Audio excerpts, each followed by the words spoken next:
महाराज जी, शिव और सदाशिव में क्या अंतर है? शिव और शंकर एक ही हैं। भोलेनाथ कहो, भोले भंडारी कहो, शिव कहो, शंकर कहो, एक ही बात है। कि श्री ब्रह्मा जी रजगुण और श्री विष्णु जी सतगुण का आपस में विवाद हो गया, झगड़ा हो गया। इस काल भगवान ने, जो इनका पिता है, कहने लगा कि तुम अपने आप को भगवान मान बैठे, तुम भगवान नहीं हो, यू आर नॉट गॉड।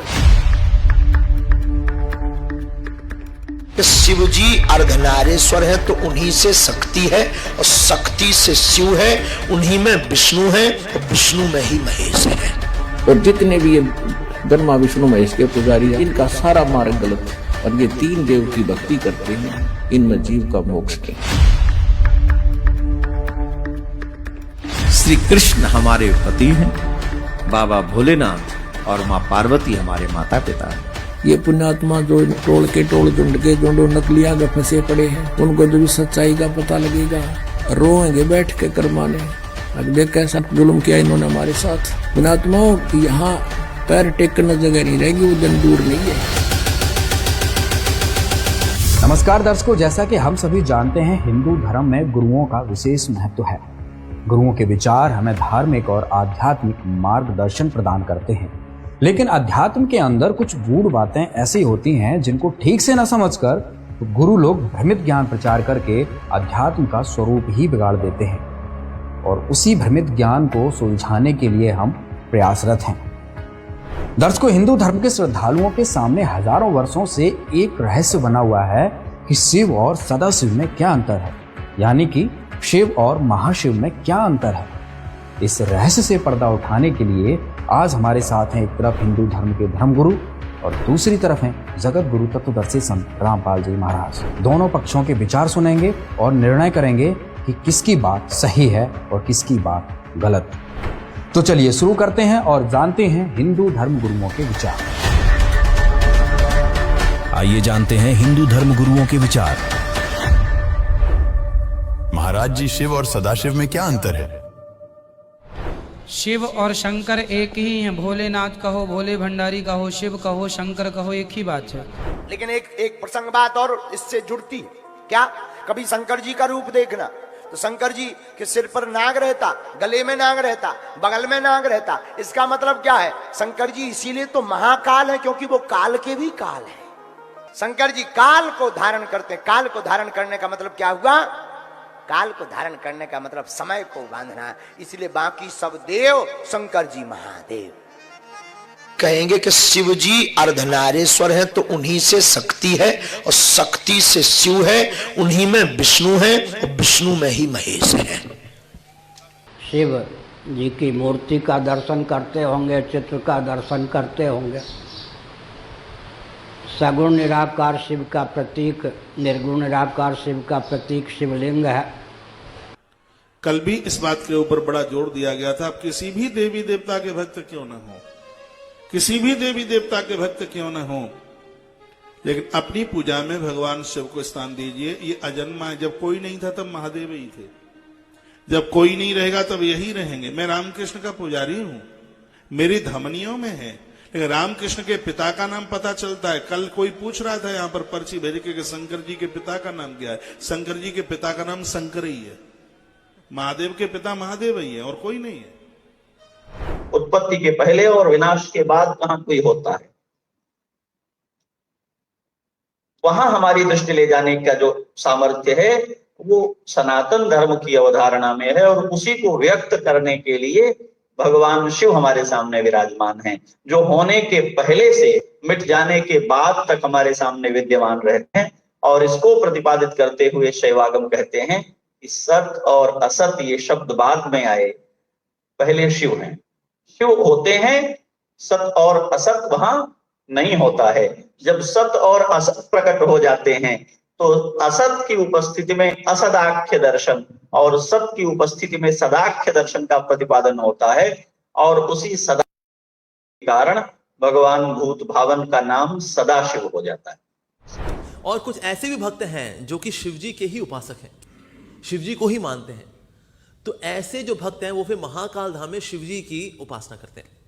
तो जो ये कैलाश धाम है, यहाँ शिवजी अपने ओरिजिनल रूप में हैं, उनको बोलते हैं सदाशिव। ओके, ये जो सदाशिव रूप है भगवान का, शिव जी का, ये शिव जी का तत्व, ये जो है ये विष्णु तत्व रूप ही है। तो इस प्रकार से शिव तत्व है और विष्णु तत्व है, उनके अंदर कोई अंतर नहीं है। लेकिन यही जब सदाशिव जब अपना विस्तार करते हैं ब्रह्मांड के अंदर, तो शिव जी के रूप में प्रकट होते हैं।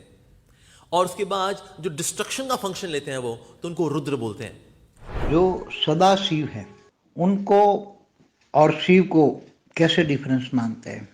शंकर पार्वती का, शंकर का काम है विनाश करना, और शिव और सदाशिव, तो जो शिवपुरी में रहते हैं वो हमेशा सदा शिव रहते हैं। शिव आकारी रूप में जो है वो सदाशिव कैसे कहेंगे? तो ज्ञान के हिसाब से तो निराकार शिव को ही सदाशिव कहेंगे। आम जनमानस में, आम मन में तो ये एक ही है। शिव बोलो कि शंकर बोलो कि भोलेनाथ बोलो कि कैलाशपति बोलो, सहस्त्रों नाम है, उनको आप एक ही कह देते हैं। पर अध्यात्म की दुनिया में बाकी सारे नाम सिर्फ नाम है, और शिव सत्य है। सत्यम शिवम सुंदरम, शिव आत्मा है। सिर्फ शिव के लिए आप कह सकते हैं कि शिवोहम, आप शंकरोहम नहीं बोलेंगे। है शब्द ही है, कुछ नहीं है, उच्चारण ही जो गले से और होठों से उद्भूत हो रहा है। तो ऐसा कुछ नहीं है, ध्वनियों की ही बात है। लेकिन ध्वनियों में भी कौन सी ध्वनि इंगित क्या कर रही है जानना जरूरी है। शिव कोई चरित्र नहीं है, शंकर का चरित्र होता है। शिव का कोई परिवार नहीं है, शंकर का परिवार, पत्नी, बच्चे, ये सब होते हैं। शंकर किसी पुराण के, किसी गाथा के केंद्रीय पात्र हो सकते हैं, शिव नहीं है। यहां तक कि हम जिसको शिव पुराण के नाम से जानते हैं, वास्तव में वो शिव की नहीं, शंकर की कहानी है। शिव जो है वो अजन्मे है, और जो शंकर है या भोलेनाथ जिनको कह रहे हो, इनको उन्होंने जन्म दिया है। चाहे विष्णु हो, चाहे ब्रह्मा हो, चाहे ये शंकर और महेश नाम दिया है ना, इन सब के जन्म हुए सूक्ष्म है, और ये सब उपलब्ध है, मौजूद है, है ना। तो वास्तव में शंकर जी भी निरंतर किसका ध्यान कर रहे हैं? भगवान शिव का। तो परमात्मा शिव जो है वो ज्योति स्वरूप है, इसीलिए उसको कहते ज्योतिर्लिंग। और शंकर जो है वो आकारी देवता है, उसका आकार है। और शिव जो है वो निराकार है। शंकर जो है वो विनाशकारी है, शिव जो है वो कल्याणकारी है। शंकर जो है वो रचना है, शिव रचयिता है। आपने सुना होगा ब्रह्मा, विष्णु और महेश के रचयिता परमात्मा शिव है। और आप देखेंगे कि शिवलिंग में 3 लाइन होता है और बीच में ज्योति होती है। तो वो किसका यादगार है? वो 3 लाइन यादगार है ब्रह्मा, विष्णु, शंकर का। ये 3 लाइन, क्योंकि ये तीनों के रचयिता हैं और इस सृष्टि का कार्य कराते हैं। और बीच में जो बिंदु है वो भगवान शिव का यादगार है, जो कि ज्योति स्वरूप है। शिव और शंकर में क्या अंतर है? उत्तर है, भगवान शंकर इस ब्रह्मांड के जो शिव है, एक ब्रह्मांड के वो भगवान शंकर, वो अनंत कोटि ब्रह्मांडों के जो सदा शिव है वो शिव है।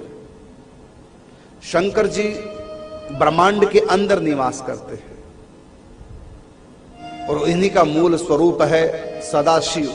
वो समस्त ब्रह्मांडों से आगे, निराकार परमात्मा से भी आगे, सत सृष्टि पर व्योम में निवास करते, वहां उनका नाम सदाशिव है। वही जो सदाशिव है, एक है वो, उनका नाम शिव है, सदाशिव। वही एक शिव अनंत ब्रह्मांडों में शंकर जी के रूप में या रुद्र के रूप में निवास करते हैं। जितने ब्रह्मांड हैं, अनंत ब्रह्मांड है, तो अनंत ब्रह्मा, विष्णु और शंकर जी हैं, लेकिन सदाशिव एक है। दर्शकों, आपने अभी देखा शिव और सदाशिव के विषय में अपने हिंदू धर्म के धर्मगुरुओं के विचार। दर्शकों, सबसे बड़ा अचरज तो यह है कि इनके विचार आपस में मेल नहीं करते। और दूसरा सबसे बड़ा अचरज यह है कि आज तक इन प्रसिद्धि प्राप्त किए हुए गुरुजनों, आचार्यों, शंकराचार्यों को यह भी नहीं पता कि शिव और सदाशिव में क्या अंतर है। इनकी आपस में ही बातें विरोधाभास साबित हो रही हैं। चलो कोई बात नहीं, अब देखते हैं संत रामपाल जी महाराज के विचार कि शिव और सदाशिव कौन है और इनमें क्या अंतर है। देखिए वीडियो। आइए जानते हैं जगत गुरु तत्वदर्शी संत रामपाल जी महाराज के विचार।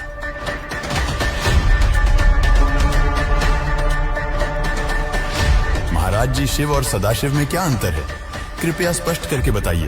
पुराण के अंदर लिखा है, पवित्र शिव पुराण के अंदर, कि श्री ब्रह्मा जी रजगुण और श्री विष्णु जी सतगुण का आपस में विवाद हो गया, झगड़ा हो गया। ब्रह्मा जी कहते हैं कि मैं सबका उत्पत्ति करता हूं, विष्णु तो मेरा पुत्र है। विष्णु जी कहते हैं तू मेरी नाभि कमल से उत्पन्न हुआ है, तू मेरा पुत्र है। वो कहता है मैं तेरा बाप, वो कहता है मैं तेरा बाप। दोनों का युद्ध हो गया। उस युद्ध की शांति के लिए निष्काल भगवान ने, जो इनका पिता है,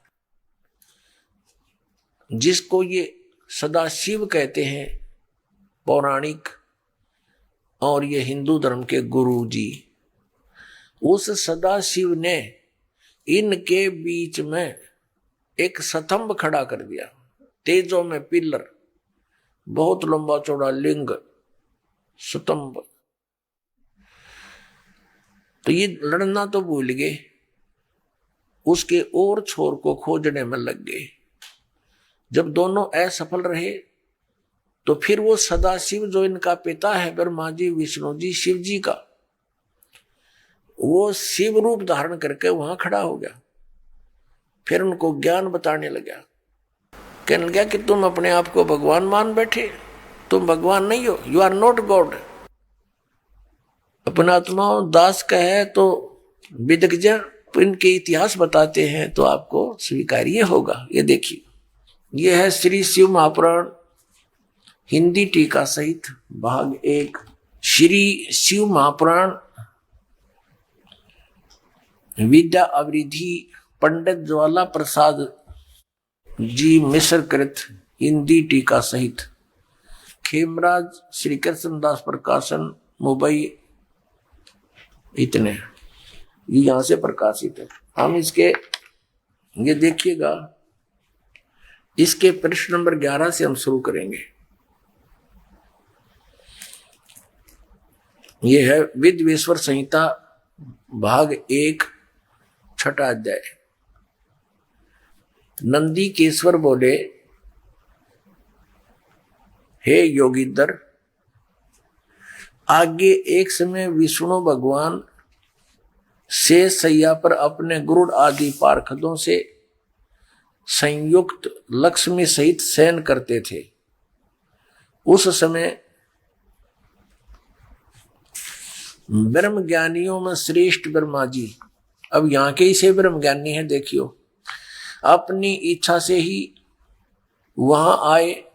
सब प्रकार सुंदर सेज पर शयन करते हुए कमल लोचन विष्णु जी से पूछने लगे, तुम कौन हो जो मुझे देखकर अभिमानी पुरुष के समान शयन करते हो? हे वत्स, हे बेटा। ब्रह्मा जी कह रहे विष्णु जी को, हे वत्स, हे बेटा, उठो, देखो मैं तुम्हारा स्वामी आया हूं, तेरा मालिक आया हूं।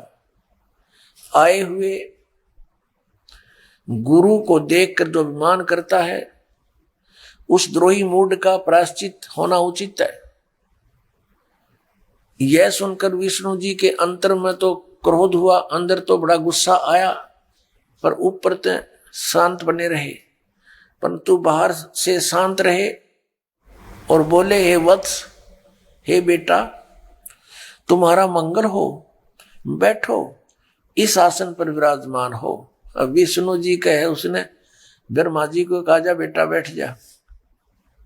इस समय तुम्हारा नेत्र कुटिल और मुख वक्र यानी टेढ़ा क्यों हो रहा? गुस्से में हो रहा था ब्रह्मा जी। ब्रह्मा जी बोले, हे वत्स, हे बेटा विष्णु, तुमको समय के प्रभाव से अभिमान है। हे पुत्र, मैं तुम्हारा रक्षक और जगत का पिता मैं हूं। विष्णु जी बोले, ये तो सब जगत मुझ में सचित है, तुम चोर के समान किस प्रकार अपना कहते हो?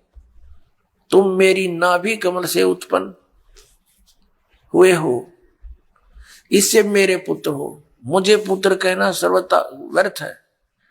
नंदी केश्वर बोले, इस प्रकार ब्रह्मा विष्णु दोनों ही रजोगुण से मुग्ध होकर विवाद करने लगे। मैं श्रेष्ठ हूं, मैं स्वामी हूं, ऐसा कहकर एक दूसरे को मारने की इच्छा से युद्ध करने में उत्सुक हुए।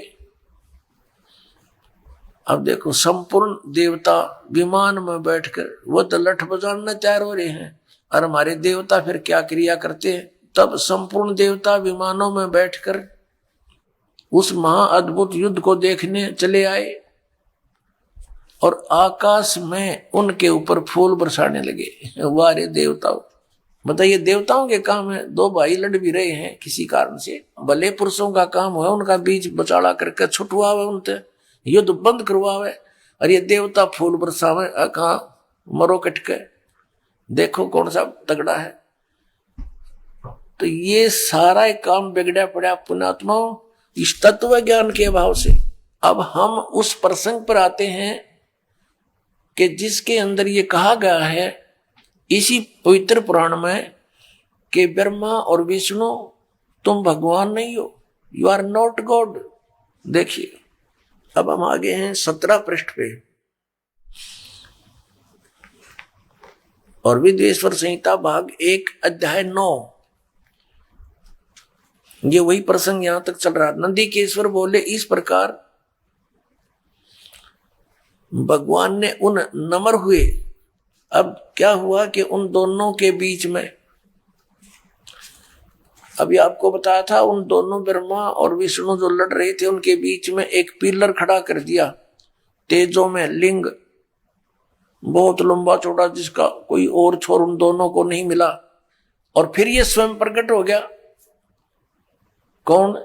इनका पिता, ये सदाशिव बोलते हैं इसको, ये काल ब्रह्म, जिसने गीता का ज्ञान दिया। अब यहां देखिए, हम जो आपको दिखाया था, फिर देखिए ये पृष्ठ 17 पे, विद्वेश्वर संहिता भाग 1 अध्याय 9 पर नंदीकेश्वर बोले, इस प्रकार भगवान ने उन नम्र हुए ब्रह्मा और विष्णु पर अनुग्रह करके उनके युद्ध में परस्पर उनकी सेना मारी गई थी उस सब को, यहां देखें, उन दोनों की अज्ञानता और वैर को दूर करने के अर्थ उनसे क्या कहा। काल भगवान ने, सदाशिव ने क्या कहा कि मेरे सकल और निष्कल यानी साकार और निराकार में भेद से 2 रूप है, परंतु और ईश्वर नहीं है, मेरे अतिरिक्त कोई प्रभु नहीं है। इस कारण उनके 2 रूप नहीं हो सकते। पहला सतम रूप और दूसरा पीछे मूर्तिमान रूप धारण किया। इसमें ब्रह्म रूप निष्कल है, यह निष्कल है, निष्फल नहीं, और ईश्वर रूप सगुण है। मेरे ये दोनों रूप सिद्ध हैं, दूसरे किसी के नहीं हो सकते। इस कारण तुम दोनों को अथवा दूसरों को ईश्वरत्व की प्राप्ति नहीं हो सकती। तुमने जो अज्ञान से अपने को ईश माना, तुमने अज्ञान से अपने को ईश यानी भगवान माना, यह बड़ा अद्भुत हुआ। उसके दूर करने को ही मैं रण स्थान में आया। अब तुम दोनों अभिमान त्याग कर मुझ ईश्वर में अपनी बुद्धि लगाओ। मेरे प्रसाद से लोक में सब अर्थ प्रकाश होते हैं। मैं ही परब्रह्म हूं। अब ये काल बोल रहा है, अब यहां विचलित कर रहा है इनको। मैं ही परब्रह्म हूं, मेरा ही कल अकल रूप है। ब्रह्म होने से मैं ईश्वर हूं। अनुग्रह आदि मेरा कर्तव्य है। सर्वव्यापी होने से और जगत के वर्धक होने से मैं ब्रह्म हूं। हे ब्रह्म केशव, समतव और व्यापक होने से मैं आत्मा हूं। मैं इस सब का ईश हूं। यह मेरा है, मेरे सिवाय किसी दूसरे का नहीं है।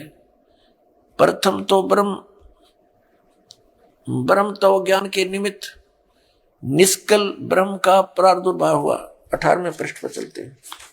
इससे मैं अज्ञात रूप हूं, पीछे तुम्हें प्रकट दर्शन देने के निमित्त साक्षात ईश्वर, तत्क्षण ही मैं सगुण रूप हुआ हूं।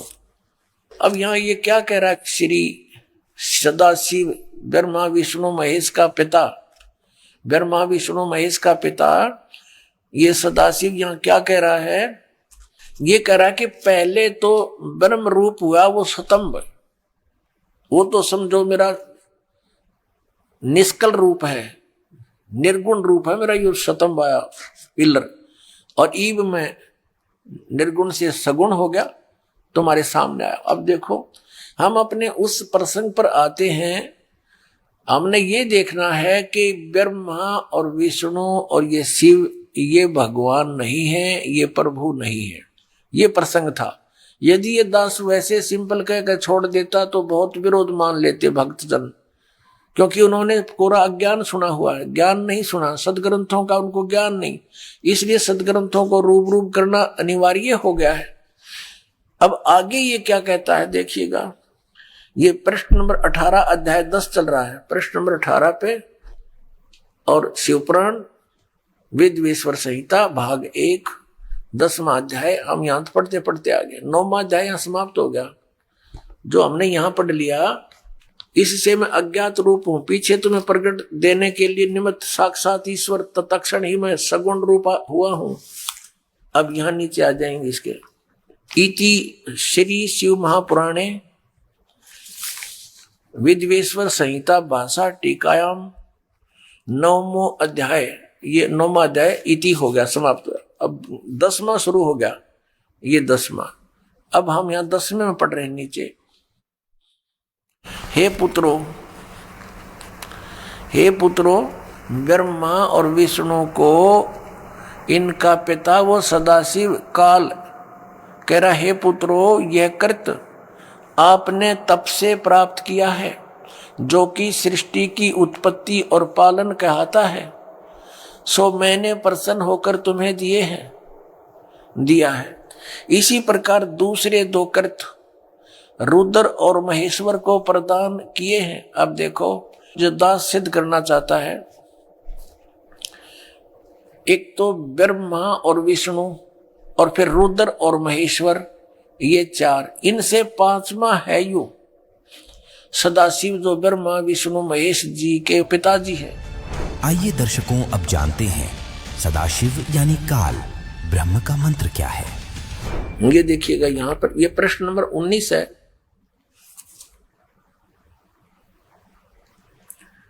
और ये विद्वेश्वर संहिता भाग 1 अध्याय 10 चल रहा है, यहां से हम लेंगे।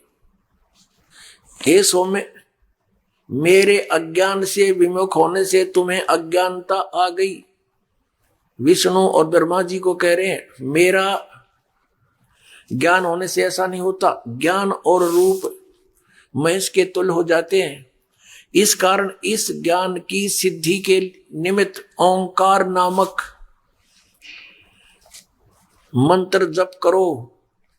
अभिमान दूर करने वाला, यह अभिमान दूर करने वाला है, सोई निज मंत्र उपदेश करते हैं।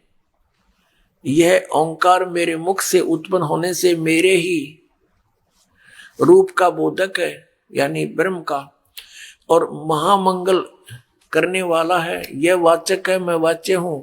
यह मंत्र मेरा आत्मा है कि उसके स्मरण से मेरा स्मरण होता है। उत्तर की ओर मुख से अकार का, इसका बहुत वर्ण दे रखा है। पश्चिम के मुख से उकार का, दक्षिण के मुख से मकार का, पूर्व के मुख से बिंदु का, और मध्य के मुख से नाद उत्पन्न हुआ है। इस प्रकार 5 प्रकार से यह निर्गत हुआ। सब एक होकर ओम ऐसा एक अक्षर हो जाता है। ओम ऐसा एक अक्षर हो जाता है। अब हम इससे इतना ही लेंगे। दर्शकों, जैसा अभी आपने शिव महापुराण से प्रमाण देखा कि सदाशिव यानी काल ब्रह्म जो 5वां है, ये श्री ब्रह्मा जी, श्री विष्णु जी तथा श्री शंकर जी का पिता है।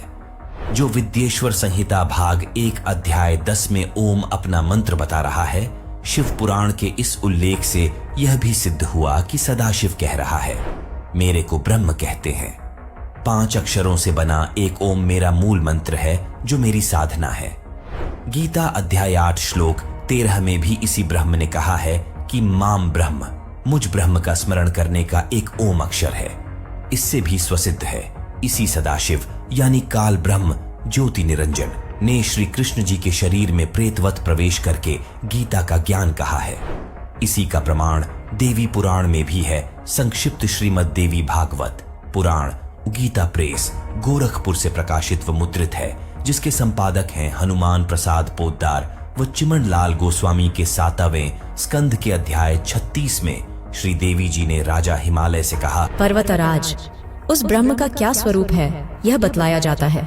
मेरी व अन्य सब की भक्ति छोड़कर उस एकमात्र परमात्मा को ही जानो, दूसरी सब बातों को छोड़ दे। यही अमृत स्वरूप परमात्मा के पास पहुंचाने वाला पुल है। संसार समुद्र से पार होकर अमृत स्वरूप परमात्मा को प्राप्त करने का यही सुलभ साधन है। इस आत्मा का ओम के जप के साथ ध्यान करो। इससे अज्ञानमय अंधकार से सर्वथा परे और संसार समुद्र से उस पार जो ब्रह्म है उसको पा जाओगे। तुम्हारा कल्याण हो। वह यह सबका आत्मा ब्रह्म ब्रह्मलोक रूप दिव्य आकाश में स्थित है। भावार्थ है कि ब्रह्म साधना का केवल एक ओम नाम का जाप है। इससे ब्रह्म की प्राप्ति होती है और वह साधक ब्रह्मलोक में चला जाता है। इसी गीता अध्याय 8 श्लोक 16 में कहा है कि ब्रह्मलोक सहित सर्वलोक पुनरावर्ती में है, अर्थात ब्रह्मलोक में गए साधक का भी पुनर्जन्म होता है। ब्रह्म की भक्ति से पूर्ण मोक्ष नहीं होता, इसलिए अकेले ब्रह्म के नाम ओम से पूर्ण मोक्ष प्राप्त नहीं हो सकता। ओम नाम का जाप ब्रह्म का है। इसकी साधना से ब्रह्मलोक प्राप्त होता है, जिसके विषय में गीता अध्याय 8 श्लोक 16 में कहा है कि ब्रह्मलोक में गए साधक भी पुनर्जन्म को प्राप्त होते हैं। पुनर्जन्म है तो पूर्ण मोक्ष नहीं हुआ, जो गीता अध्याय 15 श्लोक 4 में कहा है कि परमात्मा के उस परम पद की खोज करनी चाहिए जहां जाने के पश्चात साधक कभी लौटकर पुनर्जन्म में नहीं आता। वह पूर्ण मोक्ष पूर्ण गुरु से शास्त्रानुकूल भक्ति प्राप्त करके ही संभव है, जो विश्व में वर्तमान में संत रामपाल जी महाराज के अतिरिक्त किसी के पास नहीं है। जो ओम तत् सत का स्मरण करते हैं वे ब्रह्मलोक में ओम नाम का प्रतिफल प्राप्त नहीं करते। इसके स्मरण की कमाई ब्रह्म को दे देते हैं, जिसके बदले में यह सदाशिव यानी काल ब्रह्म साधक को पाप मुक्त कर देता है। दर्शकों, अभी आपने शिव महापुराण हिंदी टीका सहित खेमराज श्री कृष्णदास प्रकाशन मुंबई में प्रमाण देखा शिव जी के पिता सदाशिव यानी काल ब्रह्म है। आइए अब जानते हैं शिव पुराण गीता प्रेस गोरखपुर से प्रकाशित में कि शिव जी के पिता कौन हैं। अब देखिएगा शिव पुराण, ये संक्षिप्त शिव पुराण सचित्र मोटा टाइप केवल हिंदी गीता प्रेस गोरखपुर से प्रकाशित है। इसके संपादक कौन है?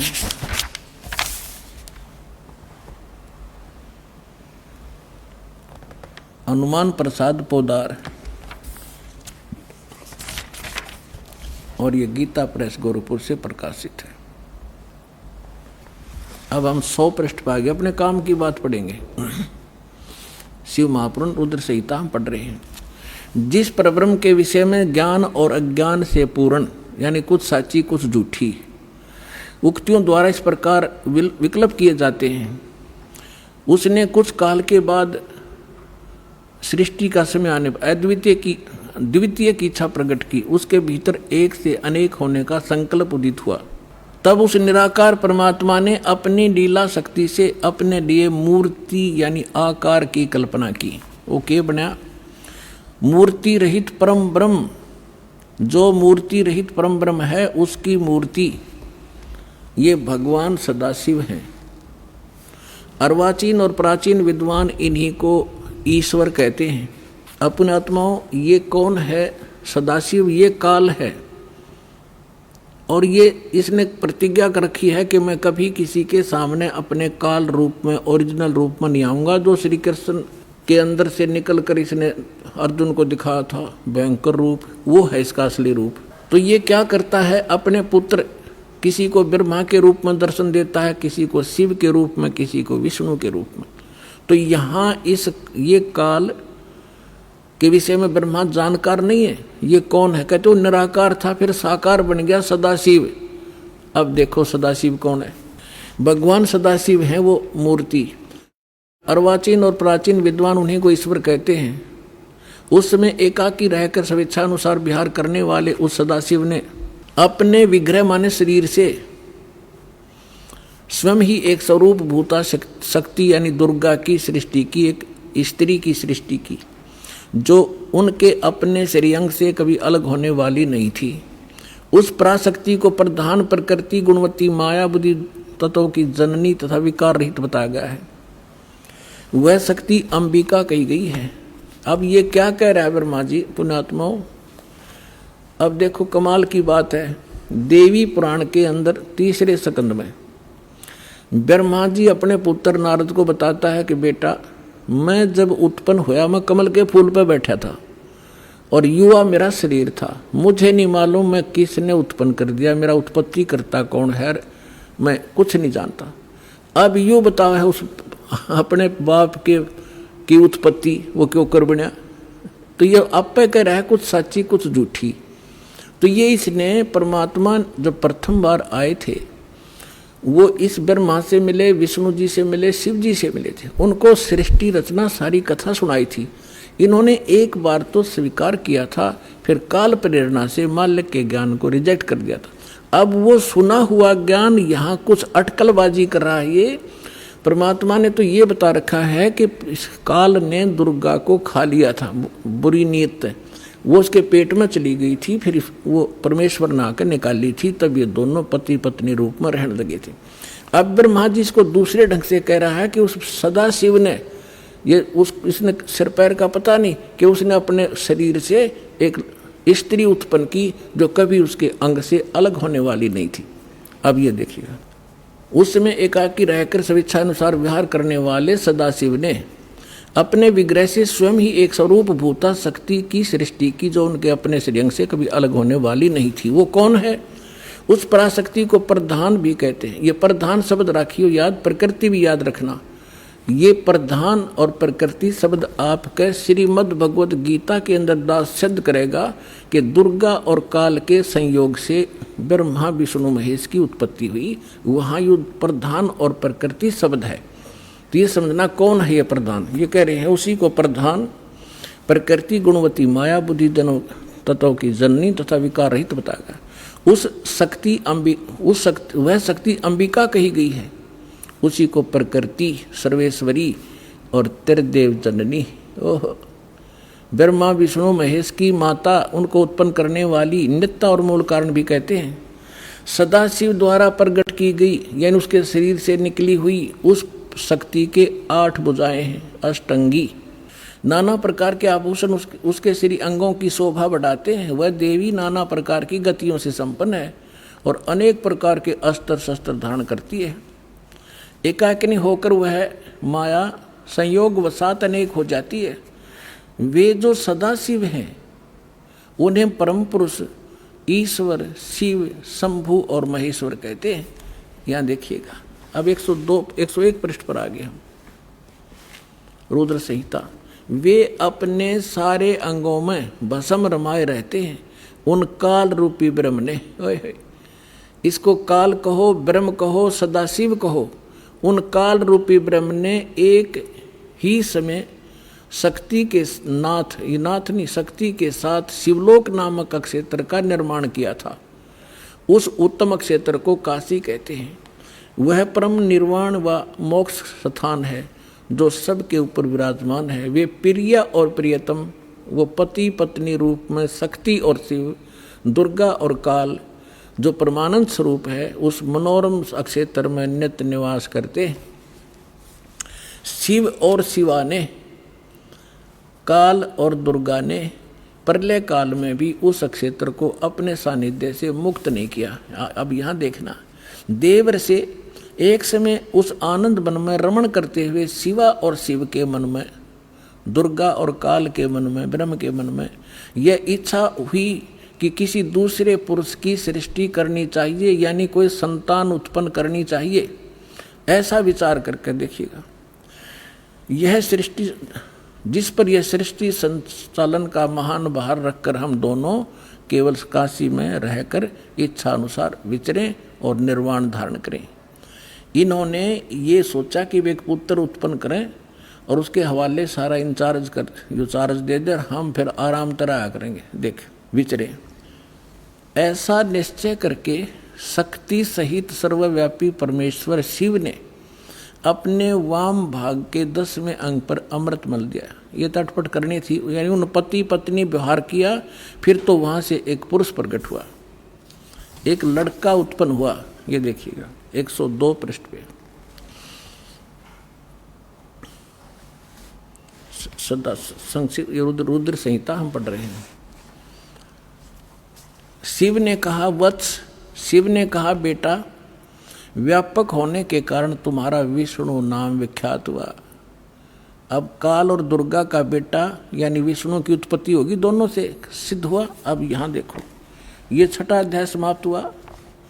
अब यहाँ देखिएगा 7वां शुरू हुआ। ब्रह्मा जी कहते हैं देव से तत्पश्चात कल्याणकारी परमेश्वर शाम सदाशिव ने पूर्ववत प्रयत्न करके जैसे विष्णु उत्पन्न किया था, दोनों ने पति पत्नी व्यवहार करके मुझे अपने दाहिने अंग से उत्पन्न किया। मुने उस महेश्वर ने मुझे तुरंत ही अपनी माया से मोहित करके नारायण देव की नाभि कमल में डाल दिया, फिर लीलापूर्वक मुझे वहाँ से प्रकट किया।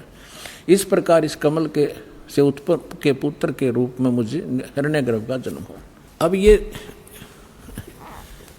शिव पुराण का अनुवाद करता विचलित हो गया कि यहाँ तक, क्योंकि शिव का पुजारी होगा यू, इसने यहाँ तो कर दिया कि विष्णु और ब्रह्मा की उत्पत्ति तो बता दी क्लियर कि सदाशिव काल रूपी ब्रह्म और दुर्गा, इनसे दोनों की उत्पत्ति होगी।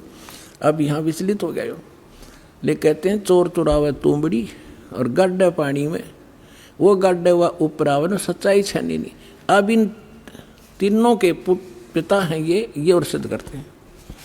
ये देखिएगा इसके 24 पृष्ठ पे आपको दिखाते हैं। ये विद्वेश्वर संहिता है। एक समय क्या होता है, एक समय ब्रह्मा और विष्णु जी का इस बात पर झगड़ा हो गया, युद्ध हो गया। ब्रह्मा जी कहने लगे मैं तेरा बाप विष्णु जी को, विष्णु जी कहने लगे मैं तेरा बाप, तो मेरी नाभि कमल से उत्पन्न हुआ। इन दोनों का झगड़ा हो गया। ये लंबी कहानी फिर बताएंगे। तो इनके पिता ने सोचा ये लड़का मरेंगे, उसने इनके बीच में एक लिंग खड़ा कर दिया, एक तेजो में पिलर, नीचे से बहुत लंबा चौड़ा।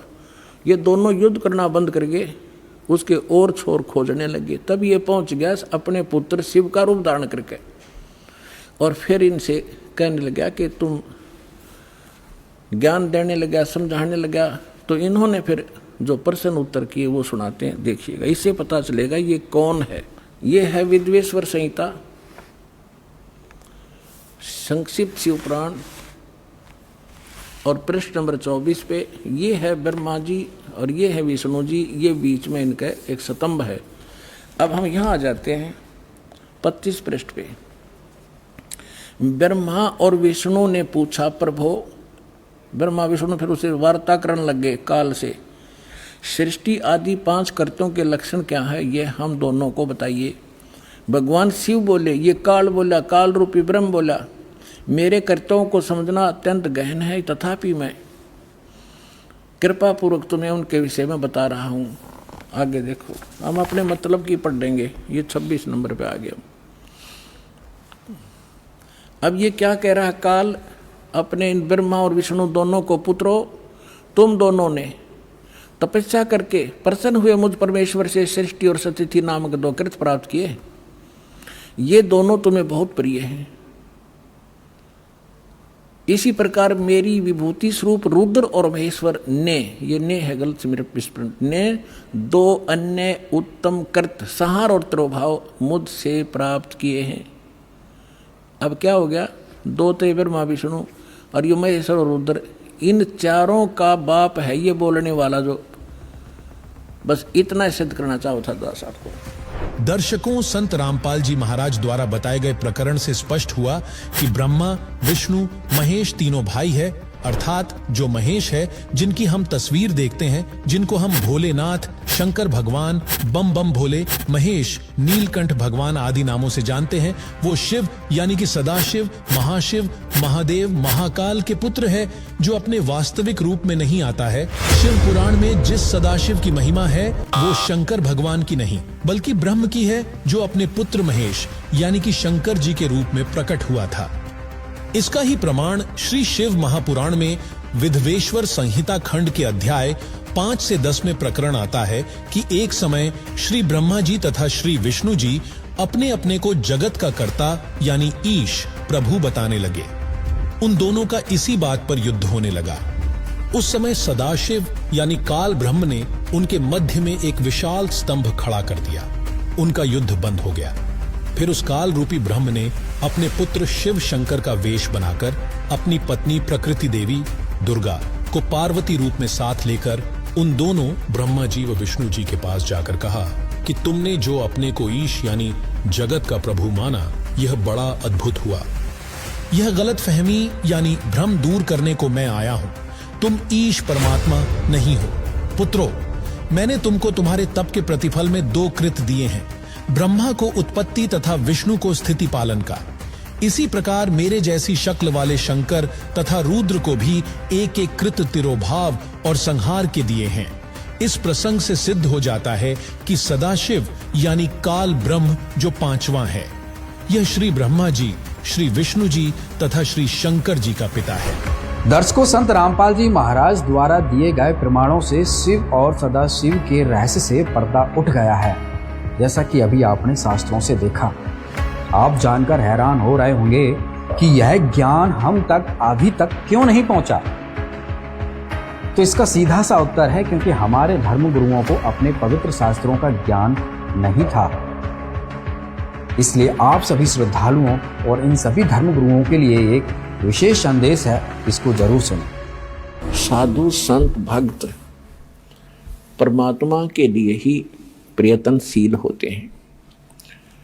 जो भक्त हैं उनको भी भगवान की तलाश है, इसलिए वो किसी गुरु के पास गए हैं।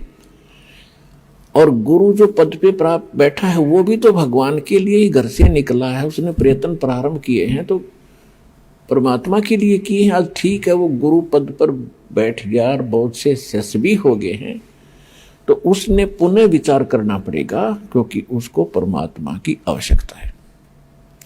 यदि उसका मार्ग गलत है तो आज भी ठीक किया जा सकता है उसको, और यदि आज भी ठीक नहीं करेगा अभी अपने अभिमानवश, तो वो दूना दोषी होगा।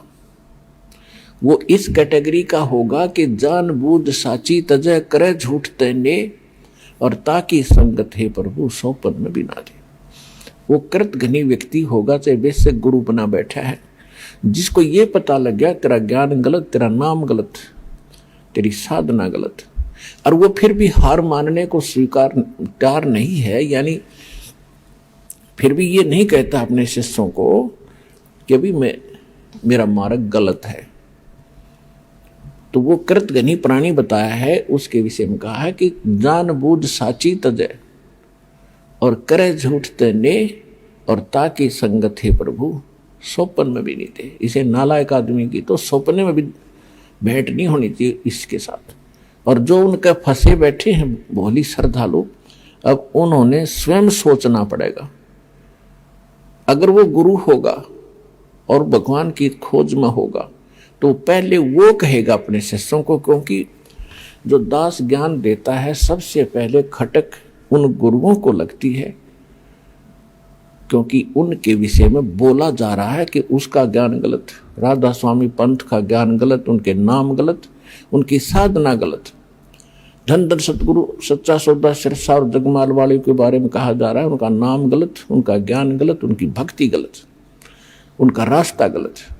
और जितने भी ये ब्रह्मा विष्णु महेश के पुजारी, आसाराम सुधांशु जी, ये कुमार स्वामी, ये इनका सारा मार्ग गलत, और ये 3 देव की भक्ति करते हैं, इनमें जीव का मोक्ष नहीं। तो इनको सबसे पहले इस बात पर जोर देना चाहिए कि ये क्यों कह रहा रामपाल दास। इसका उद्देश्य क्या है?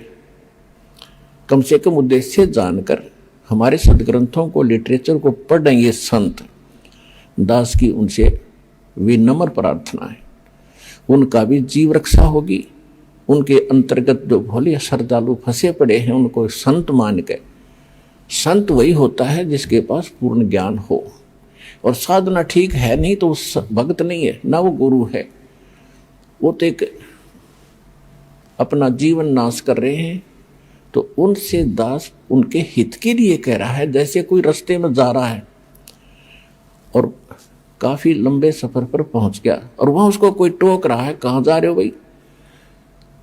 तो उस स्थान का नाम बताते हैं और वहां कोई व्यक्ति खड़ा है, वो कहता है ये रास्ता ठीक नहीं है आपका, आप बहुत गलत जा रहे हो। तो उस व्यक्ति को क्या करना चाहिए? 1, 2, 4 और से सलाह लेनी चाहिए, भी सचमुच मैं जा रहा हूं, ये मार्ग ठीक है कि नहीं। और उसके साथ झगड़ने लग जा कि तू क्यों बोल रहा है मेरे मार्ग को गलत, तूने कैसे बता दिया गलत? तो ये बुद्धिमान का काम नहीं, ये तो महान नीच व्यक्ति करता है ऐसा व्यवहार। कोई कहता है भी तेरा रास्ता ठीक नहीं, तो उसने धन्यवाद करना चाहिए उसका और सोचना चाहिए भी बता कैसे गलत जा रहा हूं, मेरा विश्वास दृढ़ कर कि मैं गलत जा रहा हूं। तो और नहीं तो मैप हमारे पास है, उस नक्शे को, उस मानचित्र को सामने धर ले और भाई तू यहां खड़ा है, ये शहर है और आप जा रहे हो दिल्ली और आप इशार से चल के आगे सिरसा, ये सिरसा यहां पर है और दिल्ली इधर है, तेरा मार्ग इसलिए गलत है। तो फिर उसने पुनर्विचार करना चाहिए। तो हमारे जो सदग्रंथ हैं ये हमारा मानचित्र है, ये हमारा गाइड है। जो संत हमारे सदग्रंथों के विरुद्ध बताते हैं और विरुद्ध जा रहे हैं और अपने भक्तों को ले जा रहे हैं, उनके लिए दास प्रार्थना कर रहा है कि आप शास्त्र विधि ताकर मनमाना आचरण करे और करवा के अपना जीवन नाश कर रहे हो और आपके आश्रित इन भोले श्रद्धालुओं के जीवन को नाश करके उनका भार अपने सिर पर धरकर पाप के भागी बन रहे हो। दास उनको इतना सतर्क करना चाहता है कि कुछ संभलो और विचार करो। ये मैप तुम्हें नहीं देखने आते हैं तो दास ने कति क्लियर कर रखा है। इन सदग्रंथों को दास ने कति निष्कर्ष निकाल कर सत्संग कर रखे। इनको संत भी सुने, उनके चेले भी सुने, अगर उनका समझ में आओ तो ग्रहण करें, ना कोई जोर जबरदस्ती नहीं। वैसे ही किसी के साथ झगड़ा कर लेते हैं, तुमने ऐसे गलत क्यों कह दिया, पहले देखो गलत क्यों कहा। तो ये तो एक सभ्यता, एक नेक व्यक्ति के लक्षण। और एक बेमतलब उसको सच्चा रास्ता दिखावे, उसके भले में कहे, उसके साथ वो झगड़ा करता है तो कहते हैं कहे भली माने बुरी। और यही परीक्षा नीच आदमी की यही परीक्षा होती है कि उसके भले की कहेंगे तो उसको हानि करता है। कबीर साहब कहते हैं कि साच कहूं तो जग नहीं माने और झूठा जग पतियासी। अगर साच कहूं तो ये जग नहीं मानता, इन झूठों की बात पर विश्वास किए बैठे हैं। तो दर्शकों, आज की हमारी वीडियो देखकर आप समझ गए होंगे कि कौन सच्चा है कौन झूठा। दोस्तों, शिव जी से जुड़े और भी गुप्त रहस्य आपके सामने हम अगली वीडियो में लेकर आएंगे। जब तक के लिए दीजिए इजाजत। धन्यवाद।